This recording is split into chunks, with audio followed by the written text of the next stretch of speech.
San Antonio. This is Rob for the MetalWorks. We are here at the headquarters for a very special afternoon. Brings me great pleasure to welcome our hometown boys, our prodigal sons who are on the road right now supporting a fabulous release. Brings me great pleasure to have here the guys in Upon a Burning Body. Gentlemen, how are you doing today? Good. How are you? Great. Very good. Everybody looks great, man. I thank you all for coming in from El Paso, driving all night to be here. It is my privilege because, and I will say this first and foremost, I am a huge fan of the new record. I really dig it a lot. Good. We worked hard on it, and it seems to be going over really well. It's real early in the game. It's been out, what, 4 days? Yeah. A week. A week. Almost, not even a weekend. We're just like so excited on the reaction that we're getting. Pretty crazy. Well, Danny, when we spoke last summer, when I caught you at Summer Slaughter, you told me, Rob, the new record is gonna be the bomb. Wait till you hear the new shit. So let's go ahead and jump in, start talking about the new record. At that time, when we spoke last summer, how far along were you already? Where did these songs kind of originate from? Are these songs that you started writing, like, you know, after the touring was done for the debut, or when did work on those songs really start? I think during Slaughter we were probably like a quarter of the way written in, but we could already tell, you know, that the songs were getting bigger and sounding a lot better. And then when we got in the studio and then really wrote a lot faster, these guys were pumping out like a song a day, and then they would give them to me downstairs, and I would start writing vocals for it, and it was we're just grinding in the studio. That's when probably 60% of the 70% of the record came from that. It was to me, it was pure passion and pure just artistry. Like, we didn't really go in there with any ideas. We just started a fresh day and be like, what do we want to write today, guys? Let's try to write something fresh. And, you know, every day was something new, and that's how we came about this crazy variety record that has so many different sounds to it, you know. Just every day was a fresh start. Let's do something new and write a new song. Well, it definitely, first of all, the songs are in the mainstay of what people have come to love about Upon a Burning Body. The very aggressive, the booms, the anthems, just great guitar work. I mean, the harmonies, the solos, I mean, really good stuff. But it really seems like the game has been elevated. Like, you guys aren't amateurs anymore. Like, we know who we are as a band and what we should sound like. So talk a little bit about that. I mean, how do you feel after like the 2.5+ years of touring that you did? I mean, how did that attribute to this record coming together? Well, you see, when we got signed to Sumerian, it's like we had to record the record really fast. You know, everything kind of happened real quick. So a lot of the songs that are on The World Is Ours are songs that we've had for, you know, years, some of them years. And revamped, that's all. We just fixed them up a little bit and made them a little better. But to like San Antonio and to Texas, I mean, it's nothing new, you know what I mean? So this one has been where we've been wanting to go. We just have to wait till we record the new record. So being able to do it and do everything so fresh, and nobody's ever heard any of these songs, and we just come in with a brand new sound, brand new record. But we're still Upon a Burning Body, but we get to be the musicians and write the songs that we've been wanting to write since we recorded that record, you know, the first one. So we've all matured a lot too. That's for damn sure.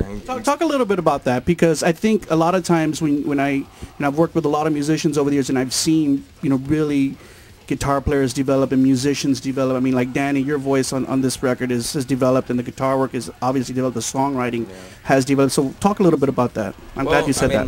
Like he was saying, from a majority of the old CD, that was just us kind of just farting around, you know, thinking stuff that sounded good. But at least on this one, we're able to kind of know what the crowd wants already.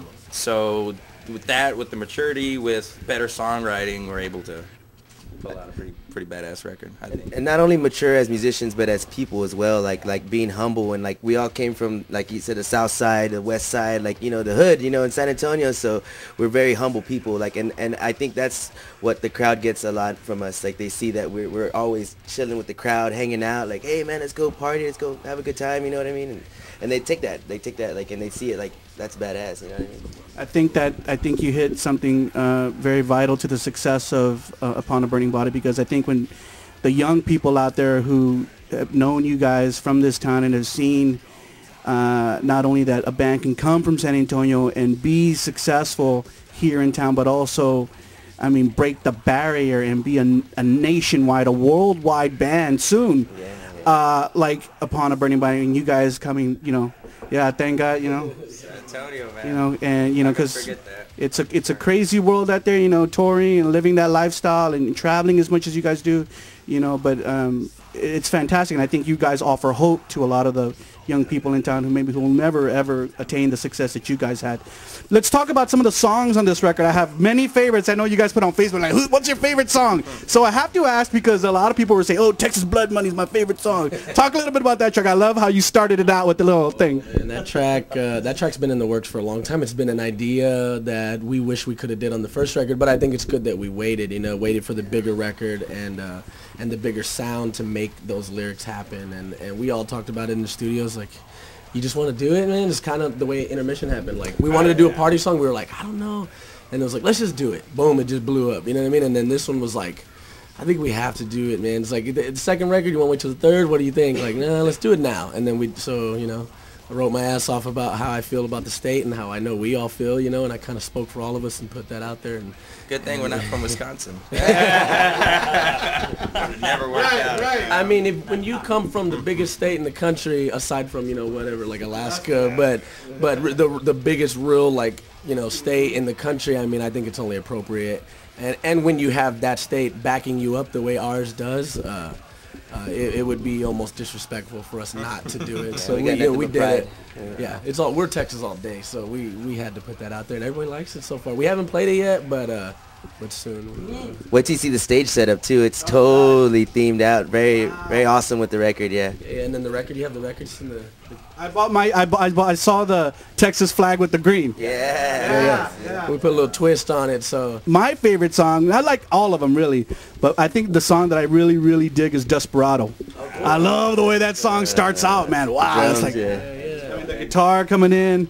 Also, we got to talk about mariachi. I think that was kind of really caught me off guard, because I think a lot of guys who kind of do the style of guitar, style of music that underground. That you guys play, I think a lot of other musicians maybe who are not from that genre would say, oh, those guys, you know, they don't really know how to play guitar as well as we do. Nah. But you guys really showed them. So talk a little about Sal. Say something about that song, or how did the mariachi thing come on? Shit, man. Just started off like, you know, just like anything else, just like a little idea, you know, and just the fact that we can kind of pull something like that off takes us in a bigger direction. Mm-hmm. You know, we can do anything we want pretty much, you know, and that's what that track kind of represents, you know. And you did it, you recorded it with acoustics. And yeah, man. Wow. This guy, Alberto de Casa, he's actually from Mexico City, but he was up there in Jersey recording with us, and I mean, that guy's about as legit as it comes, you know. Amazing Spanish guitarist. He was the one that actually took care of all the rhythms. I was doing all the leads and that stuff. And yeah, man, it just happened in one morning and a whole bunch of cups of coffee later, and came out with some awesome track. Yeah, it was fun. And I also like, you know, kind of like how the debut kind of had this motif of, you know, the gangster. You guys have kind of continued that kind of motif with Red, White, and Green, but also kind of really also, I think, taking that Texas pride theme as well to the next level. I mean, it's all, and I think that you guys are filling like a big void now, because there really isn't a Texas metal band waving that flag, and you guys seem to kind of be doing it bigger and kind of better than ever in this new generation. So talk about that. I mean, has that always kind of been like the mindset of what you wanted this band to be, or how did that develop?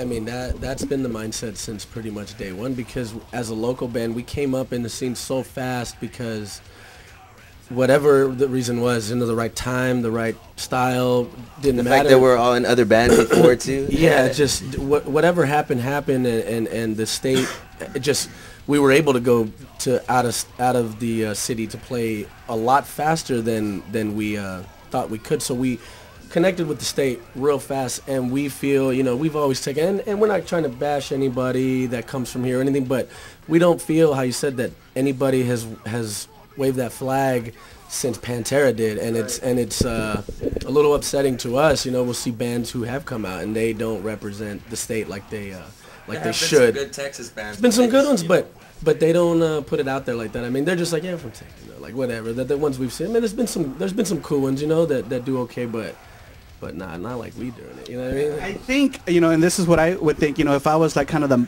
you know, someone who was in your circles and, you know, maybe brainstorming things, I could see how some people maybe in management or in the label would say, well, you don't want to wave that flag too hard because then you're going to alienate some of the rest of the country or other. And you guys are like, we don't give a fuck about that. We're from San Antonio, we're from Texas, and we're Latinos, and you know we're gonna wave that flag, and you know whoever doesn't fucking like it, fuck them.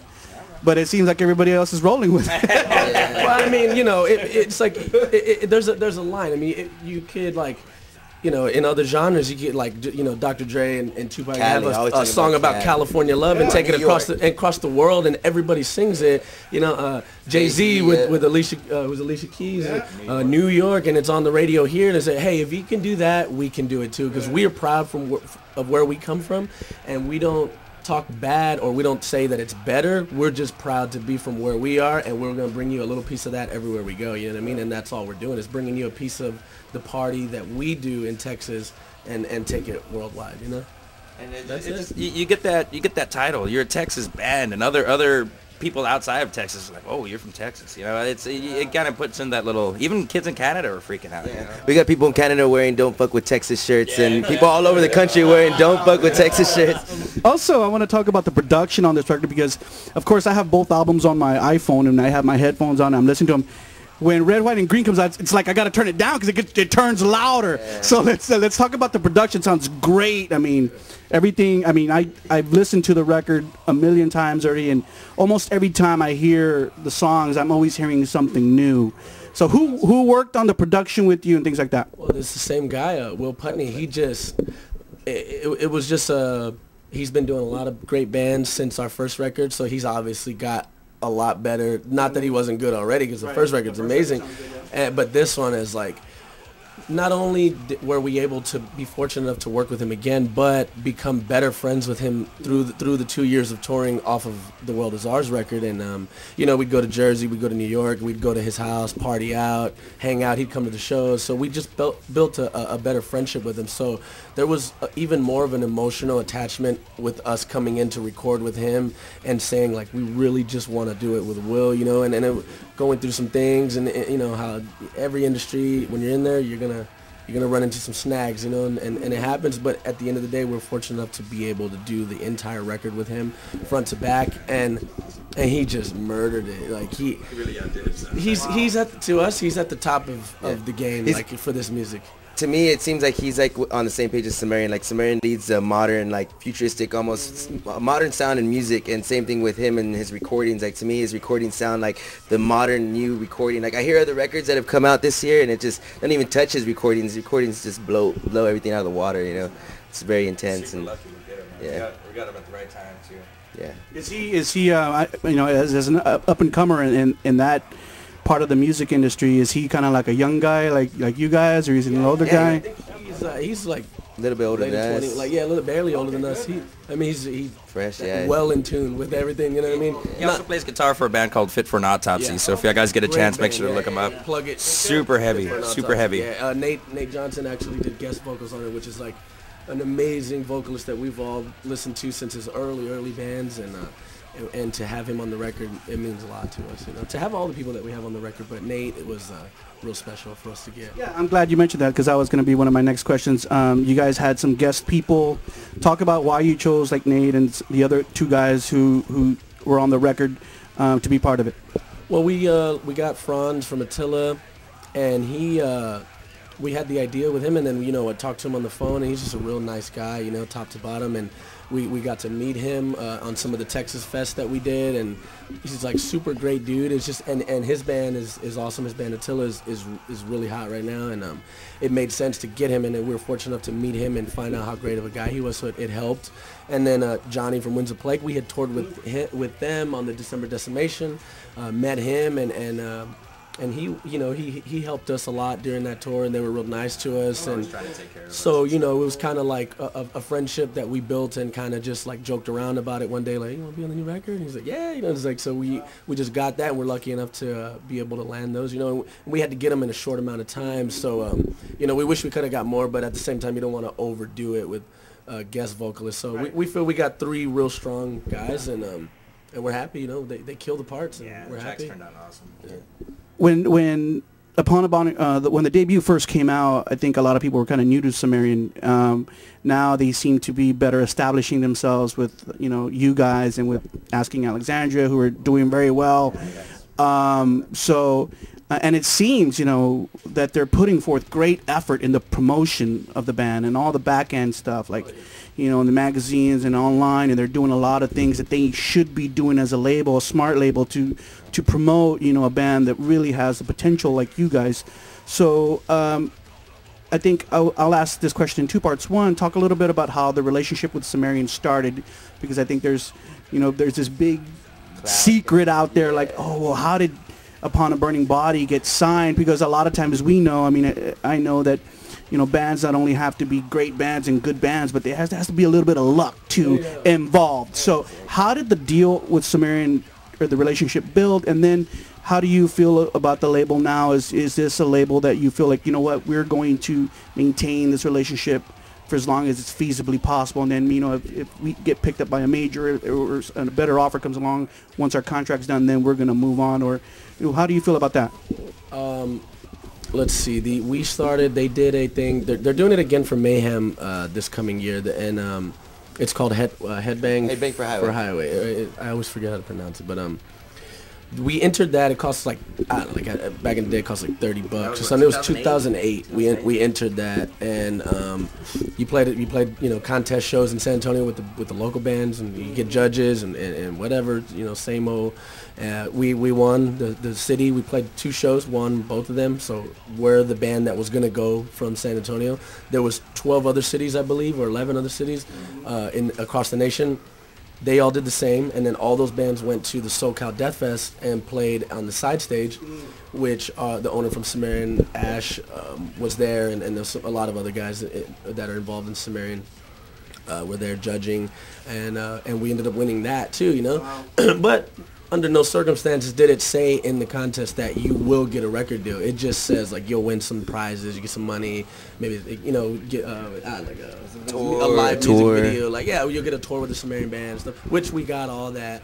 But the thing that happened that was like really bad timing for us was we lost our drummer, the drummer that we had at that time. And we were out for like 6-7 months trying to find a new drummer. Right after we won the damn. We must have tried out like 15 drummers, and some of them even drove like from Florida, like far. Like they drove, and we're just like, it ain't gonna work. It was wild, and we kind of fell off the radar, in a sense. I mean, and we understand completely how, we were a label and a band was looking the way we were looking. We'd be like, well, never mind, You're looking for talent all day, you just, this one band's falling off, well, too bad, So we kind of fell in that, and the thing that we were lucky enough to have was I had Ash's email, and I had a couple other people's emails that you don't get very easily, So I had that, and I would just bug him to death, man. Like, hey, check out like this new shirt design we got. What do you think? Like anything that I could possibly do to make him look and think that we're more professional and coming back, getting the hype back. And there was some other things that happened, like as Blood Runs Black, they're good friends of ours, and they needed a singer. They needed somebody to fill in for their Bleeding Through tour. I forgot which tour it was. It was in 2009. And the Declaration tour, and I talked to my guys, and I was like, hey, dude, I think I should go out there. We'll just burn like 10 of these. We took like a bunch of these of our new stuff, and I'll pass them out for free. It's like we're exposure. We kind of did, and they let us do that. We did all that, and got back on Ash's radar as far as, because he was booking that band. So now I'm back in like doing something more professional, and it made us look a little better. And then we played with who was Vel Maya and Corpus, yeah. and After the Burial in Corpus, and they put in a word for us, which we're real grateful to Vel Maya for doing that.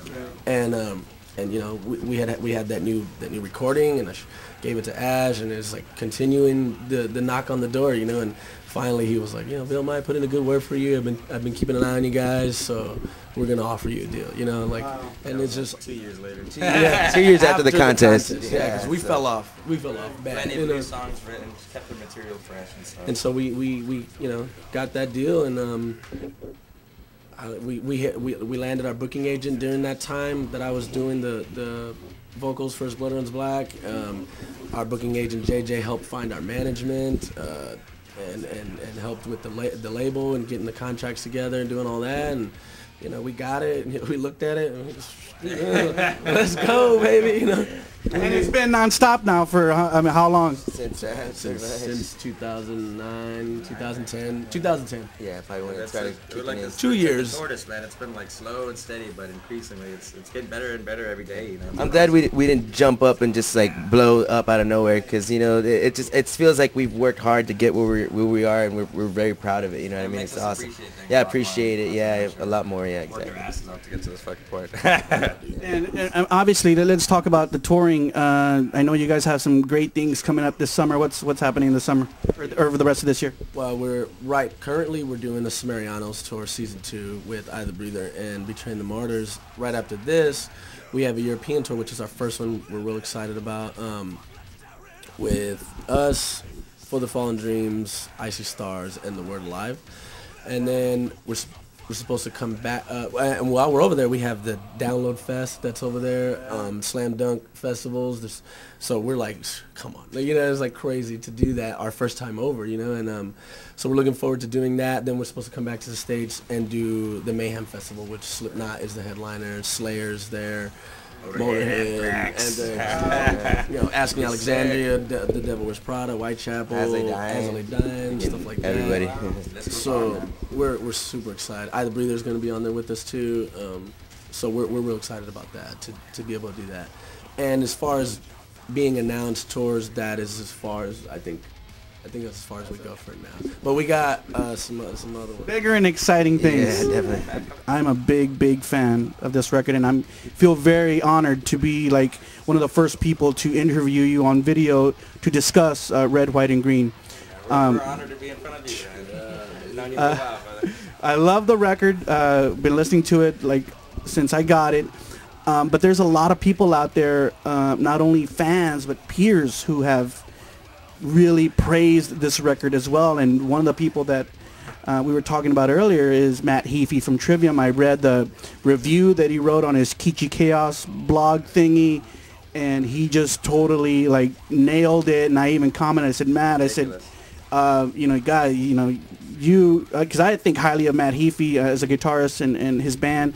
But I mean, for him to really go out publicly and say that Upon a Burning Body is a hot band, I mean, that's huge. Yeah, it is. It was. I mean, do y'all know Matt Heafy? Yeah, oh yeah. We do now. I mean, we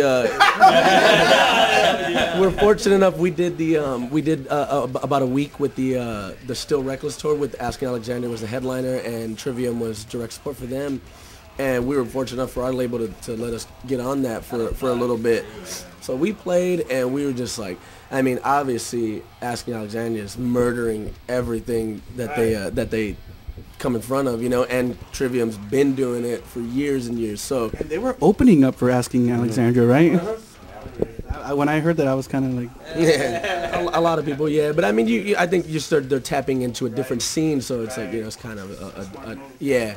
So we got to, you know, first day, man, we just, you know, Chris went up to Corey, started talking, hey, man, you know, this and that. We're just trying to be the guys that we are. And it was like, of course, we love Trivium, you know, because we've been listening to them since forever ago. And so I was, you know, it's a funny story. My tour manager comes up to me. He's like, man, you're not going to believe what just happened. I'm like, well. And he's like, Matt from Trivium just came up to me, and he was like, are you in Upon a Burning Body? Because I was standing by y'all's equipment, and our tour manager was like, no, I'm just the, you know, tour manager. And he was like, man, tell those guys that I'm really looking forward to seeing them. You know, I really like what they do, and I'm stoked that they're here. You know, and this and that. And then he came to me and told me, I was like, man, don't play with me. You know, like, you know, this is the first day. You ain't gonna, you know, make me feel bad. And like, you're not gonna get fired just yet.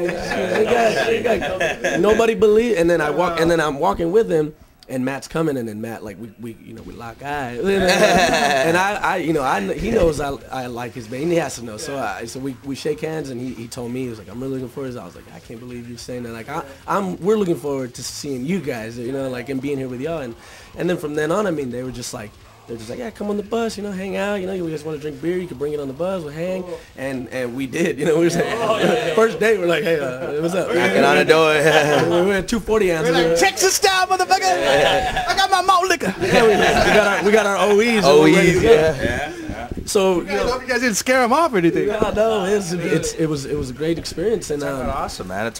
We actually just played at the Hollywood, and some of the members had gone out from Trivium. Yeah, we played just at the Whiskey. It's a little off day too, and they came out and watched us. So they were. It's amazing to know them, and then seeing Matt's post on what he wrote. He went out of his way to write all that for us. It was a huge piece. Yeah, I read it, and it was ridiculous. It wasn't no little like upon a burning body's records cool. It's like, no, he tells you why. In depth, yeah, in depth. I couldn't even break it down like that. It's my record. But no, we're so fortunate to know the people that we've been coming in contact with, knowing, and we give all the praise in the world to that band, and we look up to them. So. Real excited. You guys ever do any road work with them, Chris? Let them go teach them a couple of riffs of one of the songs. We can go up on stage with you guys and play with y'all. That'd be sweet. Yeah, that would be Let's sweet. just say that's a very, very big possibility. I hope I'll get to see it. That'd be totally cool. Also, the video for Once Upon a Time in Mexico has been going viral on the internet. The video came out almost kind of right when the record came out, and I think that's great because people want to see the band and the new look, and they definitely want to see you guys fucking throw down. So talk a little bit about the video. Do you like doing videos? Because you guys have always had kind of like the videos that you had and have always been stellar. Yeah. Oh, I love doing videos. It's like you get to play around, and you get to do a little, like, there wasn't that much acting in this one, but like to be able to touch into that just makes you feel like more like a star and like you're doing something, like not just a normal like regular video. It's like you get to play around, and that's like to me the funner part of the music industry. Is I've always felt like when you're a kid, you always want to do a music video, and to get to do them, now we have 3, it's unreal. Always in the bedroom pretending, right, to play you air pretend guitar. like you're gonna do a music video, but you're there and you got all the film crew around. It's like, wow, it's crazy, and it came out really, and the video's doing great. It's like it's been out for about a week. It's over 100,000 views. It's like. We couldn't really ask for anything better than that coming out of the gate of From the World Is Ours, and then we had some hype, and now it's just like way going, like it's like cool, like it's barely. You guys are blowing up, man, and it's amazing, and I'm really, really happy for you guys. Really, I'm proud and happy for you guys. Lots of people's prayers have been answered, and Danny knocking on those doors really paid off. So, I think we could sit here and talk all day, but there's just a couple things that else I want to talk about. I want you guys to have an opportunity to introduce your new drummer. I think John should be introduced because people, like I said earlier, have seen him in photos and your new press photos. So go ahead and do the honors. Yes, Jonathan. Hi. He's from here. I played in another band prior to this called Silence the Messenger, good friends of ours, and I don't know, tell them how you feel about being here. It's been really, really cool. I've known the guys for a while now. Like I said, I used to play in another band here in San Antonio, Silence the Messenger, but I've known the guys for a while, and things went or didn't go as planned, I guess, with the previous member. They came with me with an opportunity, so I look at it as, I'm going to take it, Music is what I want to do, and, it's what we all want to do, so I went with it, and I'm just glad that I was presented with the opportunity to do it, so I'm able to do what I want to do now. So, but it's been great, so. And you had a kick-ass first show with the band, I heard. Yeah, they no pressure, but your first show is mayhem, Disturbed and Godsmack, but it was a lot of fun. It was a lot of practice every day, just grinding, getting this music down as tight as we can, and just kind of doing our thing, you know what I mean? Just had to work as hard as we can, and like I said, no pressure, but mayhem, Well, I'm sure all the fans out there are pleased to see you and to see the band not even missing a step, just going along the path of success. So as we end out, guys, like any last words that you want to share, anything you want to say to the people in San Antonio or around the world who will see this interview very, very soon?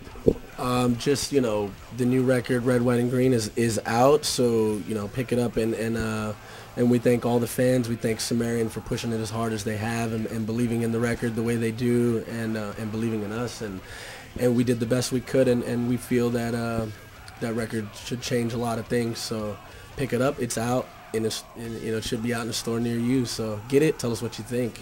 Or on iTunes. Or on iTunes. Wherever you can get it, just get it. Anybody else want to say anything? Any last words? If y'all guys have never seen us before, y'all guys are really missing out. We got a pretty good production on our CD, but our live show is really where it's at. So y'all guys come out, have some fun, drink a beer, maybe smoke a joint with us. We'll find out, all right? Let's have some fun, guys.